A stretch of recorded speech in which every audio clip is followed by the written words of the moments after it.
Hi, I'm Marty Cohn, and welcome to BCTV's Meet the Candidates, a series that affords you an opportunity to learn about those people who are running for office. Today, our guest is David Zuckerman, a Democratic candidate for Vermont Lieutenant Governor. Welcome, Lieutenant Governor. Thank you for having me. It's a pleasure. So let's get some things out of the way, because I'm always curious about this. You're the current Lieutenant Governor. That's right. For our viewers, what does a lieutenant governor do? Well, it's actually a really pertinent question because a lot of people don't really know what the lieutenant governor does or what the role is. There's really three official duties. One is certainly to preside over the Senate. So basically you're town moderator of the 30-member state Senate. Okay. So whether an issue is germane, whether an amendment should be allowed or not, or calling on who speaks, but really a neutral arbiter to administer the rules of the body so that the policy can be discussed and then hopefully have the faith of the people behind it that it wasn't done through bizarre rulings. So that's the day-to-day grind during the legislative session. There's two other aspects of being lieutenant governor that are official duties. One is to be acting governor if the governor's out of state, or becoming governor, ultimately if something happens to the governor and the governor becomes incapacitated. And then the third part is you're a member of a 3-member committee, 2 senators elected by the body, and the lieutenant governor, or a group called the Committee on Committees. How bureaucratic is that? And that committee assigns all the senators to their respective committees, who's going to chair, vice chair, and serve on different committees, but also make appointments on behalf of the Senate to a lot of the standing committees around the state, whether it's the Committee on Working Lands, whether it's the different boards and commissions all over the state. Whatever seats the Senate is assigned, typically it's the Committee on Committees that does that. So those are the official duties. Okay. Now, the only one that is sort of really timely and regular is that presiding over the Senate during the session from January through May this year, till June a little bit. The rest of the time is really up to each individual as to what they're going to do with the time afforded to them as lieutenant governor. And I've done a lot of work trying to reach out around the state, going to, actually we were just talking about Rotaries, going to organizations and events that groups are having and listening to the perspectives of lots of different people and organizations around the state. I've done a lot of work trying to go to schools, talk to high school groups and elementary school groups about what is democracy, and particularly during these last 2 years when the New England tradition of democracy and civil discourse has not really been on great display on the national political scene. And so I've really taken it upon myself to really just sort of be an ambassador for democracy and make sure people recognize that information from lots of perspectives is very important to a thriving democracy and discourse and civil discourse, and that everyone's voice, whether it's ultimately the majority or the minority, should be part of the process, because the best ideas are usually a mix of a lot of different ideas that people come together with. And if folks are silent, then we never hear those good ideas in the political process. So, so that's the unofficial aspect to the job, is really being a listener and being someone who can help bring the State House out to the people and have folks feel more welcome into the process. Okay, so you've been lieutenant governor for almost 2 years now. That's right. What would you consider your accomplishments as lieutenant governor? Well, it's interesting because you don't introduce legislation as I did when I served in the House for 14 years and in the Senate for 4. So normally your accomplishments in the political arena are, what bills did you get passed? And I did a lot of work in that arena on marriage equality, raising the minimum wage, health care, education finance reform.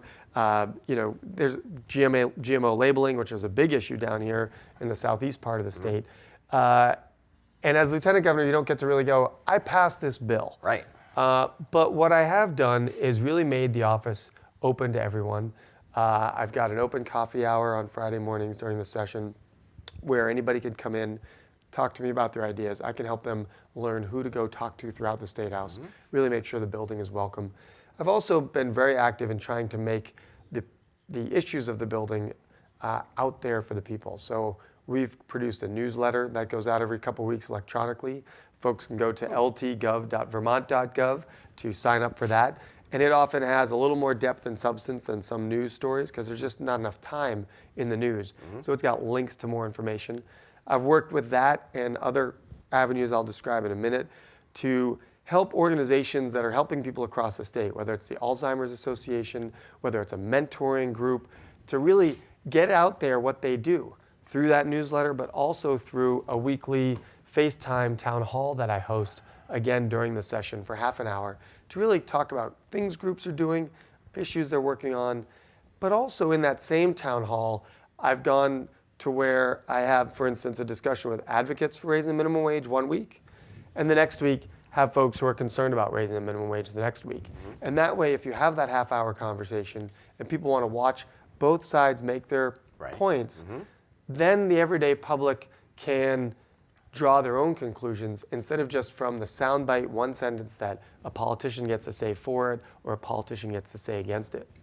So I've really tried to make that opportunity more wholesome and broad to hear more perspectives from that office. So the last thing I would say is I've also done a lot of work to try to bring different groups together. Really, Bernie obviously has been the champion of saying, if we work on it together, we're going to all move forward better.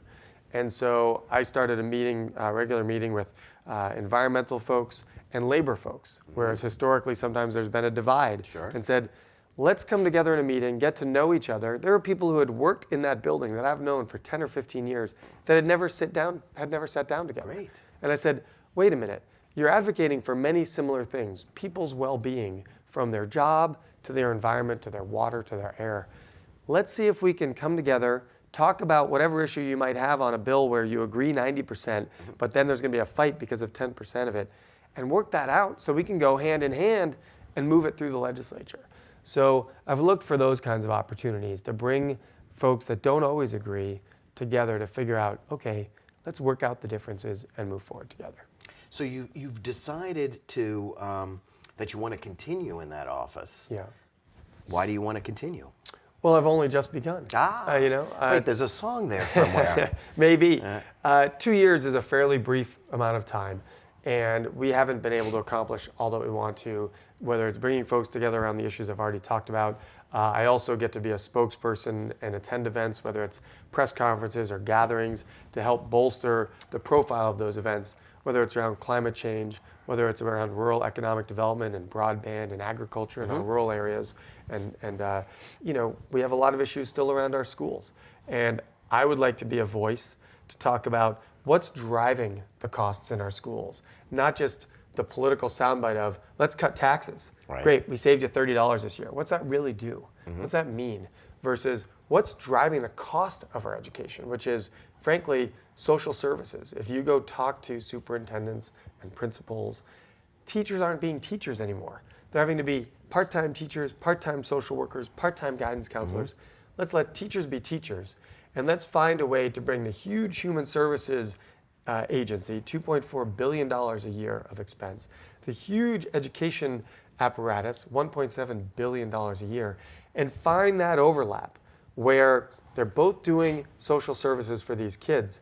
And instead of having a separate program for 0 through 5 years, and then an educational program for 5 or 6 through 12 or 14 years old, let's find where the impediments are to bringing them and overlapping them, reducing redundancy, that's where we're going to save money, Right. and have a better continuum of service, which means we're going to have better outcomes. Let's go work and do that. That's not something you do in 2 years. And so I've had the conversation going, but there's more to do in that arena. Great. All right. So in Vermont, you're a progressive Democrat. Yeah. And you're serving with a Republican governor. How's that working?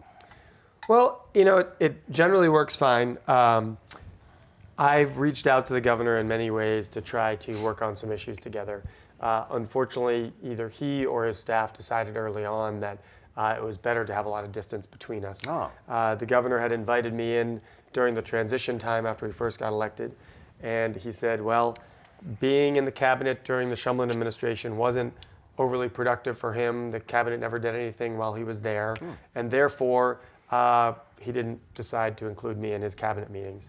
That's his choice. He's the governor. Right. I might have looked at it a little differently and said, how do we make it more productive for everybody, and how do we include the lieutenant governor more? He chose a different path. So we've overlapped at events. We're certainly very cordial with each other. I like Phil Scott, But with respect to working together, his administration has chosen not to do that. I did meet with him last June, a year ago, after our first session. I said, let's meet for a little bit and talk about some ideas. And I brought him 3 ideas. One was the education idea I just talked about. I said, that's not a conservative or a liberal idea. That's about efficient government, providing better services, saving money, and better outcomes. Who couldn't agree with that? Let's work on that together. I said, or here's another idea. Lyme disease is badly affecting Vermonters. It doesn't matter what political stripe you have. Those ticks don't seem to care. It's affecting our workforce. It's affecting families. It's a serious health consequence. My spouse happens to be severely afflicted, so I'm a little acutely aware of it. I said, why don't we do something as a Republican and a progressive Democrat in a time when this country is so politically divided and show that here in New England we do it differently. Here in Vermont we do it differently. And let's both reach out to private, wealthy people that we know from the right and from the left. And let's see if we can endow a chair at the UVM Medical Center on Lyme research and tick-borne diseases. Great idea. And bring the UVM Medical Center, which is already one of the top medical institutions in the country, Right. in league with Stanford and Johns Hopkins, who are doing the most research on Lyme disease, 2 highly reputable institutions, and draw more medical and academic people into the state to work on this, especially being the highest per capita state. He didn't follow up on that either. The third issue I brought up, I knew he wasn't particularly fond of, and that is cannabis reform. But I said, Governor, you've campaigned on no new taxes and caring for our most vulnerable. These are 2 arenas that can be pretty difficult to bring together because it takes a lot of money to care for our most vulnerable. And even in his most recent budget, he proposed cutting many hundreds of thousands, if not $1 million, from the budget for retrofitting homes for people who are mobility impaired. That's a pretty vulnerable population. So he wasn't really fulfilling his promise.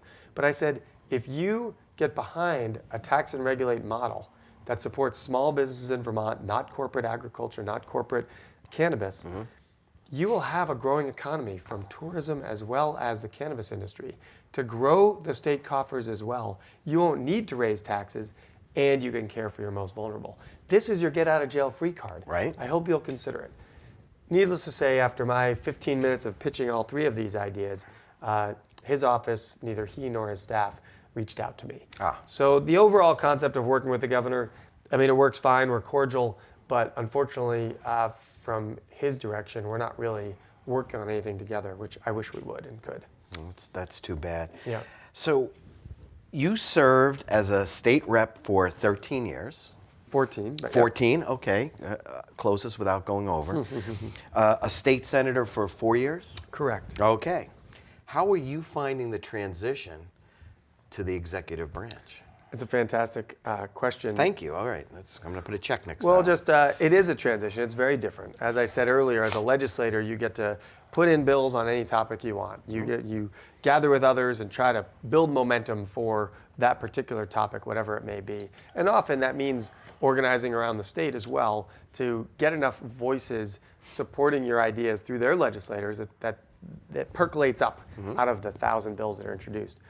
As lieutenant governor, I don't get to introduce any bills at all. And I do miss that. On the other hand, as a legislator, I was very much an organizer. That's why I was down in Brattleboro talking about GMOs with people 15, 20 years ago. And I've been to different corners of the state talking about cannabis reform and minimum wage and civil rights and equal rights and justice. And that I get to do more. As lieutenant governor, I travel the state much more than I did as a state representative because I was not paid to do so, and I had limited time, and you're in the legislature for 8, 9, 10 hours a day. As lieutenant governor, you preside over the Senate for just an hour or 2 each day.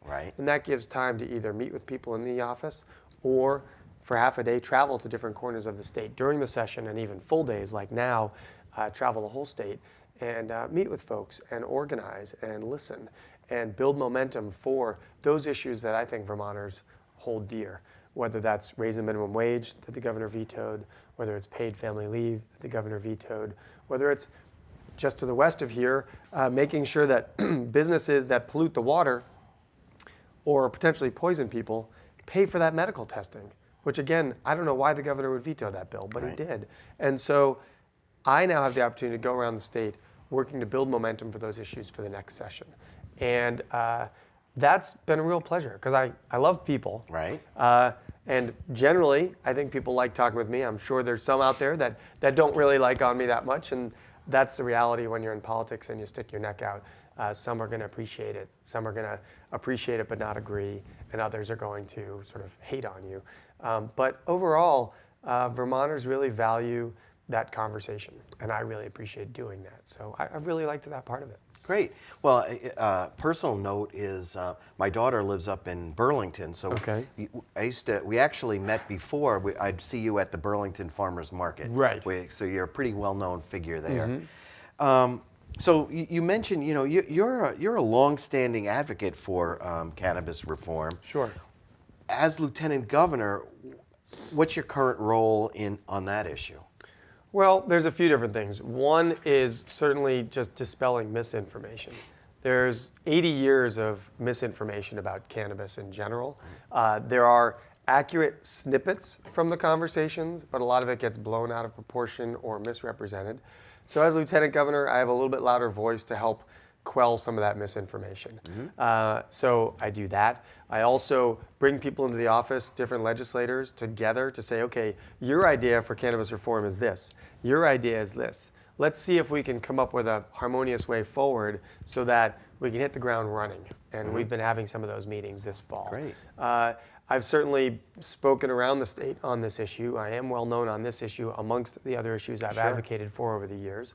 And I know a bit about it. I've done the research to look at why it was made illegal in the 30s, why the term marijuana was suddenly substituted for the word cannabis or hemp that most people knew the plant as, and the sort of racist demonization that the term marijuana brought with it, affiliating it with Latinos from over the border, which that was in the 30s. Right. And we're seeing a lot of that demonization today from the president. And so the term marijuana as a sort of Latino and Spanish sounding name already puts a cast on it that is not actually appropriate. Right.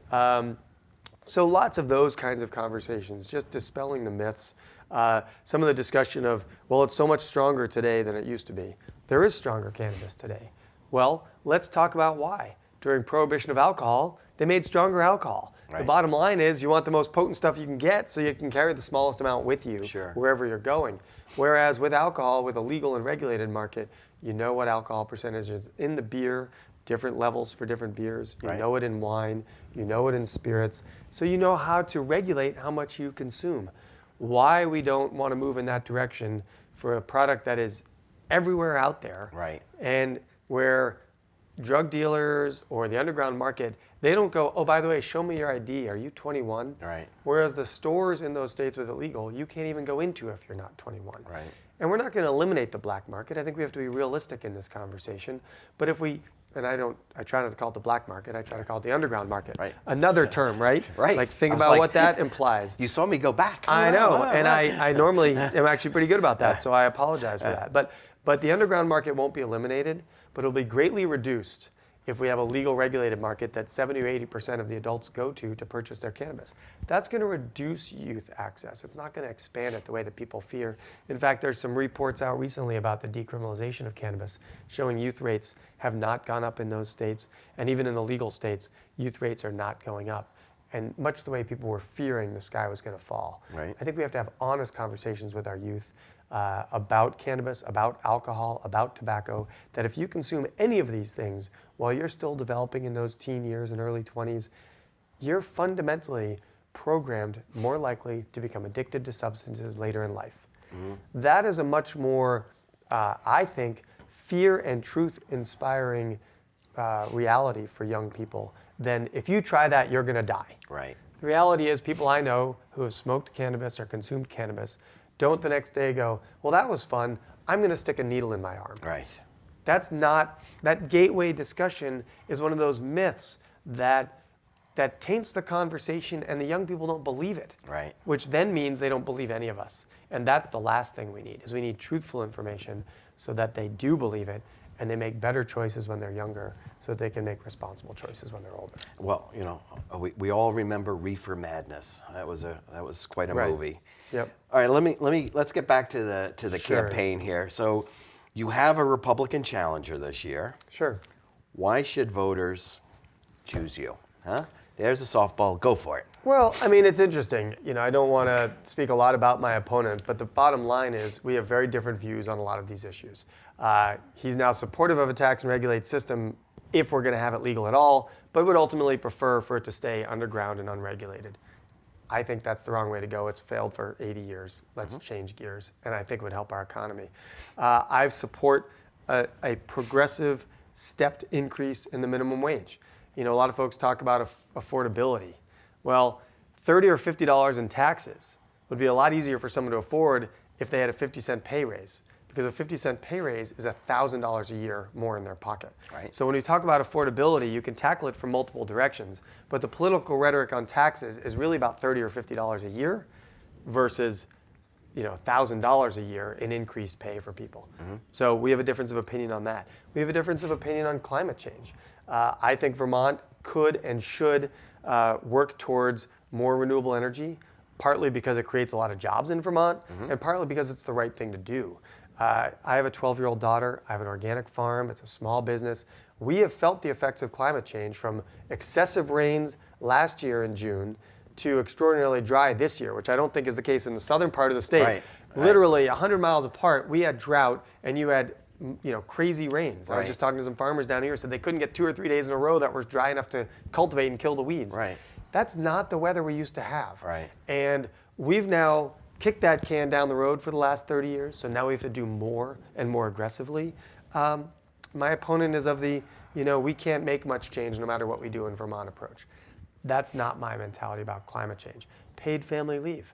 If I'm not elected, it'll be a signal that we don't think families should get some paid time off to be with their sick loved ones. And my opponent thinks it should be voluntary. Well, these programs don't generate the money necessary to have insurance for everybody for that time when they need it. You might need it now, you might need it in 20 years. But if we don't all pay in a very, very small amount, so that whoever needs it today, tomorrow, or yourself the next day, to take care of your parent or your child when they're sick and still be able to pay your bills, we have a difference of opinion on that. So, he's a very good guy. We have good conversations. We have very respectful campaigns going on. I think people have a very clear choice of what direction they want the state to go in. And folks have to make that decision on their own. Okay, thanks for that answer. All right, so if you like my question 2 back, check this one out. Okay, so I went back. In the last 30 years, Sure. Madeleine Kunin, Howard Dean, Phil Scott were lieutenant governors who went on to become governor. Fair enough.